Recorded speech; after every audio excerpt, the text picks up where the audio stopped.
So this is a rapid-fire Q&A on drugs in syncope. So we're going to start with Midodrine. Boom. Midodrine, what is it? So it's a drug that causes vasoconstriction. It's a peripheral and splanchnic, which is gut vessels constrictor, and it improves your blood pressure. So an alpha agonist that increases your blood pressure. What are the indications? So people with low blood pressure or orthostatic symptoms, which means when you stand up and if the blood pressure falls, you get dizzy or lightheaded, this is a strong indication for use of Midodrine. It's often used for patients with vasovagal syncope, but also patients with orthostatic tachycardia, and in some instances, long COVID. What's the dose? The dose that you would start off with is 2.5 milligrams 3 times a day. If that doesn't work, what would you then do? Depending on why it's not working, but generally it's because the blood pressure hasn't been pushed high enough. So you would increment in 2.5 milligram doses. So from 2.5 milligrams 3 times a day to 5 milligrams 3 times a day, and then to 7.5 milligrams 3 times a day. Is that something that you think GPs might be able to manage if they're comfortable to? Absolutely. Generally, Midodrine is something that we start in the hospital setting. Patients tolerate it very well. And if they do and they feel better, the GP should continue with the prescription. If GPs are happy to initiate the prescription, for example, for a telephone clinic consult, then I think they should prescribe it. And it should be prescribed in a particular way, which is on waking, and then 4 hours after and 4 hours after that. So for example, 7 a.m., 11 a.m. and 3 p.m. It's very front loaded, which means you take it when you need it for the first thing in the morning when your blood pressure is likely to be the lowest. What's the maximum dose? 10 milligrams 3 times a day. Why is it 3 times a day?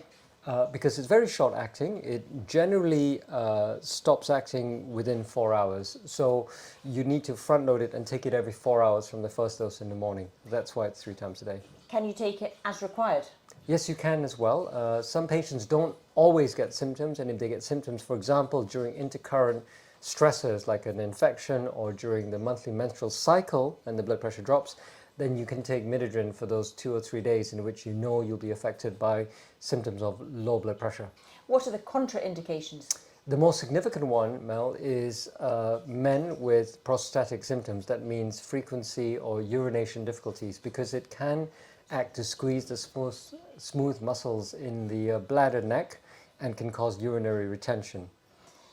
Is this a drug that you prescribe a lot? Yes, it's probably the most common drug we prescribe for patients with orthostatic intolerance symptoms, which is symptoms to do with standing for a long time with a low blood pressure state. What are the side effects? So the most common side effect is a tingling in your scalp and in your hair follicles, because Midodrine acts on the smooth muscles to vasoconstrict. It can also act on the smooth muscles of your hair follicles, so you might feel as if your hair is standing on end, and a tingling sensation typically around the scalp of your head. And if that happens, you can normally ride it out because you get used to the feeling, it goes away, and it doesn't cause any long-term harm. Any specific precautions for the patient to take when they're on Midodrine?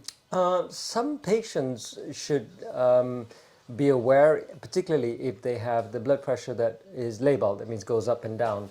And if you're that sort of patient who has the tendency to have both high and low blood pressures, when you take Midodrine, it's worth having a blood pressure monitor, upper arm cuff, checking your blood pressures maybe half an hour after taking that Midodrine dose, and making sure that your blood pressure typically is below 135/85.